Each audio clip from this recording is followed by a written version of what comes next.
కండరాల క్షీణిత వ్యాధితో గత 25 సంవత్సరాలుగా మంచానికే పరిమితమయ్యాడు జంపాల గోపాలు. ప్రస్తుతము రాష్ట్ర ప్రభుత్వము ఆదుకోవాలి, లేకపోతే చనిపోవడానికి డెత్ ఇంజెక్షన్కు పర్మిషన్ ఇవ్వాలంటూ కూడా ఆ గోపాలు వేడుకుంటున్న పరిస్థితి వచ్చింది. గోపాలు ఎందుకు ఆ కండరాల క్షీణిత వ్యాధి వచ్చింది, గోపాల్ పరిస్థితి ఏ విధంగా ఉంది అనేది తదితర అంశాలు తెలుసుకోవడానికి మనం ప్రస్తుతం ఆ జంపాల గోపాలు ఇంటి దగ్గర ఉన్నాం. ప్రస్తుతం లోపలికి వెళ్ళి అసలు పరిస్థితి ఎట్లా ఉంది, వాళ్ళ కుటుంబ పరిస్థితి ఉంది, వాళ్ళ జీవగాథ ఏ విధంగా ఉందని కూడా తెలుసుకునే ప్రయత్నం చేద్దాం. రైట్, ప్రస్తుతం మనం జంపాల గోపాల్ ఎవరైతే కండరాల క్షీణత వ్యాధితో బాధపడుతున్న ఆ గోపాల్ దగ్గర వచ్చినాం. గోపాల్ పరిస్థితి కూడా చూస్తే చాలా దీనంగా మొహం పెట్టి చూస్తున్నట్టు పరిస్థితి కనపడుతుంది. 25 సంవత్సరాల నుంచి కూడా ఆయన కండరాల వ్యాధితో కదలలేని పరిస్థితి కనపడుతుంది. దానికి మొత్తం కూడా ఉదయం నుంచి ఆ బాత్రూమ్ కానించి సాయంత్రం పడుకునే వరకు కూడా తన తల్లి అంజమ్మతోటి సేవలు చేయించుకుంటున్న పరిస్థితి కనపడుతుంది. వాస్తవానికి ఏదైతే ఆ తల్లికి సహాయంగా ఉండవలసిన కొడుకే ఈరోజు ఈ స్థితిలో ఉంటే తల్లే మొత్తం కూడా చేస్తున్న పరిస్థితి కనపడుతుంది. అది చాలా బాధగా ఉన్నట్టు పరిస్థితి కనపడుతుంది. నేను అమ్మకు ఎంతో సహాయం చేయాలనుకున్నాను, అమ్మ కష్టం లేకుండా చూడాలనుకున్నా, కానీ నాకే ఈరోజు కష్టం రావడంతో నాకే అమ్మ సేవలు చేస్తున్న పరిస్థితి కనపడుతుంది అని కూడా చేపడుతున్న పరిస్థితి కనపడుతుంది. నాకు ఇంటర్మీడియట్ వరకు కూడా చదువుకున్నాడు గోపాల్. అప్పటి వరకు కూడా ఎలాంటి అనుమానం లేదు, కానీ తర్వాతనే ఆ టెస్ట్ చేయించుకుంటే ఆ వ్యాధి వచ్చింది. 25 సంవత్సరాల నుంచి నేను మంచానికి పరిమితం అవుతున్నాను, కదలలేని పరిస్థితి కనపడుతుందని కూడా ఆ గోపాల్ చెప్తున్న పరిస్థితి ఉంది. ఒకసారి మనం గోపాల్ని చూస్తే కూడా గోపాల్ ఆ దీన గాథ చూస్తూ కూడా చాలా బాధాకరంగా ఉన్న పరిస్థితి. నన్ను ఎవరు పట్టించుకోవట్లేదు, కనీసము రాష్ట్ర ప్రభుత్వం కూడా పంపించుకోవట్లేదు. ఒక 4,000 రూపాయలు పింఛన్ ఇస్తే మాత్రం దానికి సరిపోవట్లేదు. దయచేసి ఏమైనా ఆర్థిక సహాయం అన్నా లేకపోతే ఏమైనా చేయాలి, లేకపోతే చనిపోవడానికి డెత్ ఇంజెక్షన్ అన్న ఇచ్చి నా ప్రాణాలు తీసుకోండి, ప్రాణాలు తీసుకున్న తర్వాత కూడా నా ప్రాణాన్ని ఖననం చేయకుండా కూడా ఇదైతే ఆ కండరాల క్షీణత వ్యాధి ఉందో దానికి ప్రయోగశాలకు పంపించి వేరే వాళ్ళకి ఎవరికి కూడా ఇలాంటి బాధపడొద్దు, ఇలా ఉండవద్దని కూడా అతను కోరుకుంటున్న పరిస్థితి. ప్రస్తుతం మనంతోటి గోపాల్ ఉన్నాడు. గోపాల్తో కూడా ఒకసారి మాట్లాడించే ప్రయత్నం చేద్దాం. గోపాల్, చెప్పండి, ఎట్లా ఉంది మీ పరిస్థితి? నా పేరు గోపాల్ సార్. మాది ఇక్కడ నల్గొండ డిస్టిక్ చిట్యాల్ విలేజ్. కానీ ప్రస్తుతానికి ఆర్థిక పరిస్థితుల వల్ల మేము ఇప్పుడు వచ్చి నల్గొండలో 7 months నుంచి ఇక్కడ మారుతినగర్లో నివాసం ఉంటున్నాము. మా నాన్నగారు కూడా 4 years బ్యాక్ కిడ్నీ వ్యాధితో చనిపోయినారు. మరియు మా అమ్మగారు ఉంటారు, అమ్మగారు 70 ఏండ్లు. నేను గత 25 సంవత్సరాల నుంచి మస్కులర్ డిస్ట్రోఫీ అనే కండరాల క్షీణ వ్యాధితో బాధపడుతున్నాను.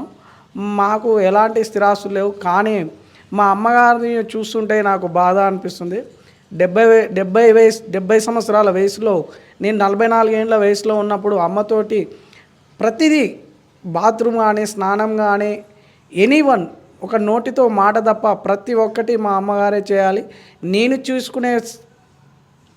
చూసుకునే వయసులో మా అమ్మగారే నన్ను చంటి పిల్లలు లేక కాపాడవలసి వస్తుంది. కానీ ఈ వ్యాధి మాత్రం ఎక్కడా ట్రీట్మెంట్ లేదు. ఈ వ్యాధి ముందు తరాలకు రాకుండా ప్రతి ఒక్క ప్రెగ్నెన్సీ ఉన్న వరకు DNA టెస్ట్ చేయాలి. మరియు మమ్మల్ని కాపాడుకుంటూ ఉన్నవారికి పక్క రాష్ట్రంలో ఉన్న ఆంధ్రప్రదేశ్లో 15,000 రూపాయలు పెన్షన్ ఇస్తున్నారు. అదేవిధంగా మన తెలంగాణలో కూడా మేము తెలంగాణ మస్కులర్ డిస్ట్రోఫీ అసోసియేషన్ ఉంది. అసోసియేషన్లో మేము ఒక 6,000 members ఉన్నాము. మాకు టేక్ అవేర్నెన్స్ అంటే మమ్మల్ని కాపాడుకుంటూ ఒకరు ఉంటున్నారు కాబట్టి వారికి నెల జీతభత్యంగా ఒక 15,000 రూపాయలు పెన్షను, మరియు మాకు హెల్త్ కార్డు, న్యూట్రిషన్ ఫుడ్డు మరియు ఫిజియోథెరపీ వారిని మాకు కేటాయించి మాకు కొన్ని రోజులు జీవనోపాధి మేము కూడా బ్రతకగలము అని మాకు గవర్నమెంటు ధైర్యాన్ని ఇవ్వాలని మేము RTV ద్వారా వేడుకుంటున్నాము. లేదా మాకు గవర్నమెంటు చనిపోవడానికి పర్మిషన్ ఇవ్వండి, లేదా మెడిసిన్ కిల్ చేయడానికి పర్మిషన్ ఇవ్వాలని RTV ద్వారా వేడుకుంటున్నాము. మా యొక్క జీవన పరిస్థితి చాలా ఘోరంగా ఉంది. మా అమ్మకు వితంతు పెన్షను, నాకు వికలాంగుల పెన్షను 6,000 రూపాయల నుంచి కాలం గడపాలంటే చాలా ఇబ్బందులు అవుతుంది. మా అమ్మగారికి థైరాయిడ్ కూడా ఉంది. మాకు మెడిసిన్కే ఒక నెలకు ఒక 2,000 మెడిసిన్కే సరిపోతుంది. మిగతాకు సరుకులకు వాటికి చాలా ఇబ్బంది అవుతుంది.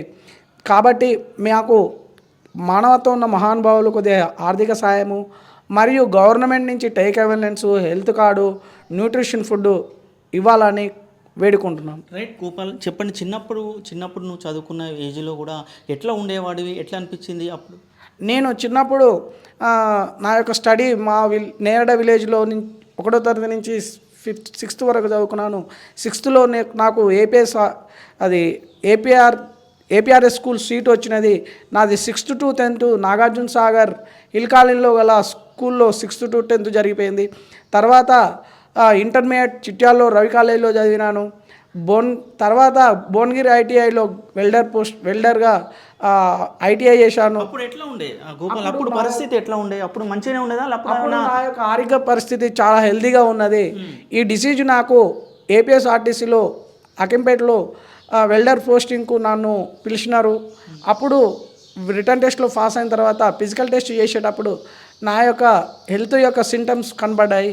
అప్పుడు వాళ్ళు రిఫర్ చేయడం వల్ల నేను హైదరాబాద్ నిమ్స్ హాస్పిటల్ మరియు ఎల్బీ నగర్ కామినీ హాస్పిటల్ దగ్గరికి వెళ్ళి సిపికే టెస్ట్, మజిల్ బ్యాప్స్ టెస్ట్ చేయడం వల్ల ఒక 8 days తర్వాత ముంబై నుంచి నాకు మస్కులర్ డిస్ట్రోఫీ వ్యాధి అని డిక్లేర్ అయినది. ఆ వ్యాధి వచ్చిందని కూడా నీకు రిపోర్ట్ వచ్చిన తర్వాత గోపాల్ ఏమనిపించింది? ఒక్కసారిగా నేనేంటి ఇంత ఆరోగ్యంగా ఉన్నాను, నాకు ఇది ఉంది ఏంది, ఒక్కసారిగా నీకు ఏమనిపించింది గోపాల్?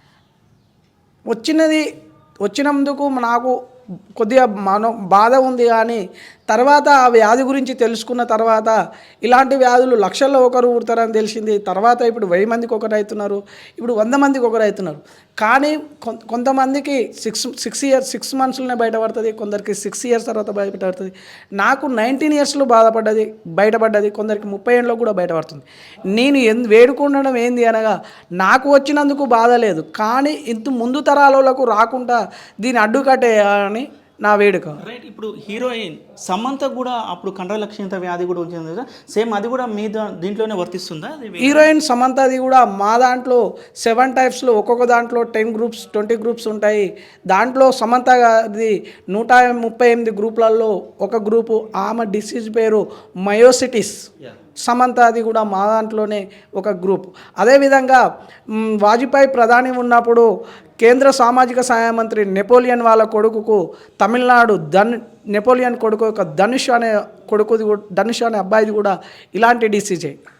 మరియు మన గూగుల్ CEO, మన ఇండియా తరపున గూగుల్ CEO సత్యనారాయణ మనోహర్ వారి యొక్క కొడుకు కూడా చనిపోయారు. ఆ అబ్బాయిది కూడా మా మస్కులర్ డిస్ట్రోఫీ దాంట్లో కాకుండా మన ప్రపంచంలో 11,126 డిసీజులు ఉంటాయి. అందులో మనకు అందుబాటులో 3,126 వ్యాధులకే మెడిసిన్ ఉన్నది. మన జన్యుతో సంక్రమించే 9,000 రోగాలకు మెడిసిన్ లేదు. ఆ 9,000 రకాలలో ఒక గ్రూపు మన ఇండియా తరపున గూగుల్ CEO సత్యనారాయణ మనోహర్ గారిది కూడా కొడుకు కూడా చనిపోయిన అతనిది కూడా జెనెటిక్ డిజార్డరే. మరియు మన ప్రపంచ భౌగోళిక శాస్త్రవేత్త స్టీఫెన్ హాకింగ్ అతను ఇప్పుడు చనిపోయాడు, అతనిది కూడా జెనెటిక్ డిజార్డర్. ఈ మధ్యలో recently 2 years back Hindi heroine కూడా మాంటి కండరాల క్షీణత వ్యాధితో చనిపోయినది. రైట్ గోపాల్, ఇప్పుడు మనం చూస్తున్నాం, ఏమన్నా స్పర్శ ఉంటుందా గోపాల్? ఏమన్నా చీమ కరిచినా లేకపోతే ఎట్లాంటి స్పర్శ ఉంటుందా? కండరాలకు ఎట్లా అనిపిస్తుంది? మాకు స్పర్శ ఉంటుంది, పెయిన్స్ ఏముండవు. కానీ కండరాలు రోజుకు నెయ్యిని నూనె మీద పెట్టినట్టుగా రోజు మా కండరాలు నూనెలాగా కరిగిపోతుంటాయి. కండరాలు కరిగిపోక మేము సొంతంగా ఒక మాట్లాడడం తప్ప పక్కకు కూడా ఇప్పుడు ఉన్న డిసీజులు 21 డిజబుల్స్ ఉన్నాయి, గవర్నమెంట్ గుర్తింపు పొందినాయి. కానీ వాటికంటే ఘోరంగా మా డిజబుల్. కానీ మాకు స్పర్శ ఉంటుంది, ఆకలి ఉంటుంది, దప్పిక ఉంటుంది. కానీ మేము ప్రతి దానిని ఒక మెయింటెనెన్స్ చేసుకుంటా డైట్ చేయవలసి వస్తుంది. ఎందుకనగా ఒకటేసారి మా ఇంట్లో వాళ్ళు మోషన్స్ తీసేస్తారు, రెండోసారి మోషన్స్ వస్తే ఏడ కోపడతారో ఏడ తిడతారో వాటి మేము తినకుండా ఉండగలుగుతాం. నాకెందుకు ఇచ్చాడు అని అనిపిస్తుంది. మరియు నాకు ఇచ్చినాడు కానీ ఇంకా ముందు తరాలకు రావద్దు ఈ డిసీజు అని మేము వేడుకుంటున్నాం సార్. ఎందుకంటే ఈ డిసీజు పైన నరకం ఉంది అంటారు, పాపం చేసినోడు పైకి పోయిన నరకం అనుభవిస్తారు అంటారు. కానీ మేము జీవోత్సవంలో అందరు చావు వస్తుందంటే భయపడతారు, కానీ మేము చావుని కోరుకొని బ్రతుకుతున్నాం సార్. ఎప్పుడు వస్తుంది ఈ చావు? తొందరగా తొందరగా దేవుడు తీసుకపోతే ఈ నరకం నుంచి మేము బయటపడతాం, తొందరగా ఇవ్వండి చావు అని వేడుకుంటూ బతుకుతాం సార్.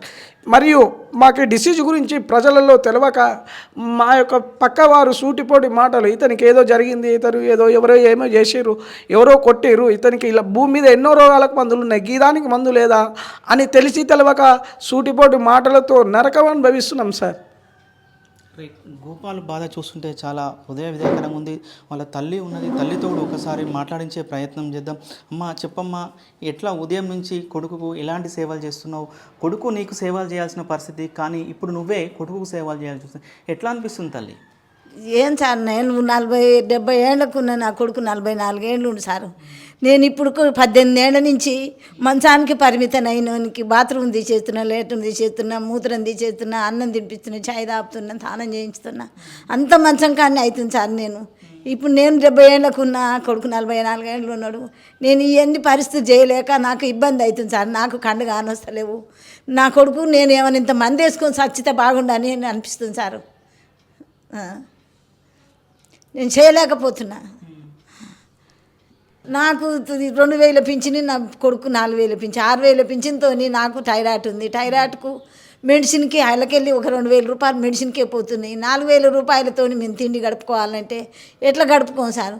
ఇక ప్రభుత్వం నుంచి ఏదన్నా మాకు ఇంత సహాయం చేస్తే మేము బతకగలుగుతాం. ఇంట్లో మీరు ఇద్దరే ఉంటారా? ఇద్దరమేనా, నేను నా కొడుకే. ఆయన ఎవరు లేరు. నాకు 3 బిడ్డలు, ఒక కొడుకు. ఒక బిడ్డ చనిపోయింది, అల్లుడు చనిపోయిండు, భర్త చనిపోయిండు. ఇప్పుడు నేను నా కొడుకు 44 ఏళ్ళ కొడుకు. ఇప్పుడు 18 ఏళ్ళ నుంచి మంచానికి పరిమితను. 18 ఏళ్ళ నుంచి సంటిపిడిగా లెక్కనే ఎత్తున్నా సారు. ఏం చెప్తుంటాడమ్మా గోపాల్? అమ్మ ఏంది నాకు ఈ బాధ అని ఎప్పుడన్నా అనుకుంటుంటాడు? ఇంకా ఏడుస్తాడు. నేను ఎత్తిపోస్తుంటే, అమ్మ నీకు నేను సేవ చేసేది పోయి నాకు నువ్వు సేవ చేస్తున్నావని. అన్నం సరిగా తినడు, నీళ్ళు సరిగా తాగడు. అన్నం తినమన్నా కానీ ఇప్పుడు తింటే మళ్ళీ దొడ్డికి వస్తుంది, మళ్ళీ మూత్రం వస్తుందని మంచినీళ్ళు సరిగా తాగడు, అన్నం సరిగా తినడు. ఏం చేయలేకపోతాడు. చీమ గరిస్తే గోకాలే, దోమ గరిస్తే గోకాలే, ఏం పని చేసుకోలేడు సారు. నైట్ పూట ఎట్లా మా మధ్యరాత్రి కాడ ఏమన్నా మెలకు వచ్చినప్పుడు లేపుతుంటాడా? మధ్యరాత్రి కాడ లేపుతాడు. ఇటు ఈ పక్కకు బొర్రియాలి, అటు ఆ పక్కకు బొర్రియాలి, కాలు దగ్గర తీయాలి, చెయ్యి దగ్గర తీయాలి. చాలా ఇబ్బందులు నాన్న, ఒక చెప్పుకొని రాని ఇబ్బందులు. నైట్ మొత్తం నిద్ర ఉండదు నాకు. గోపాల్ ఏదైతే జంపాలకు సంబంధించిన గోపాల్ పరిస్థితి మాత్రము చాలా బాధాకరంగా ఉందని కూడా చెప్తున్న పరిస్థితి కనబడుతుంది. మనం చూస్తున్నాం గోపాల్ విజువల్లో చూసినా కూడా ఆయన కన్నీటి పర్వతం అవుతున్న పరిస్థితి కనబడుతుంది.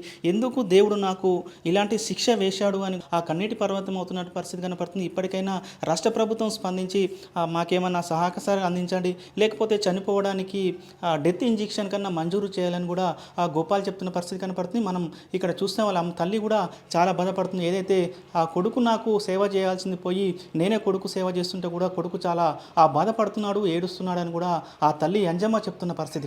మనసున్న మహారాజులు వచ్చి ఆర్థిక సహాయం చేసి మాకు చేదో పాతోడుగా ఉండాలని కూడా ఆ గోపాల్ కోరుకుంటున్న పరిస్థితి కనపడుతుంది. అసలైన తొలి వెలుగు. ఫాలో వాట్సాప్ @తొలి వెలుగు అఫీషియల్.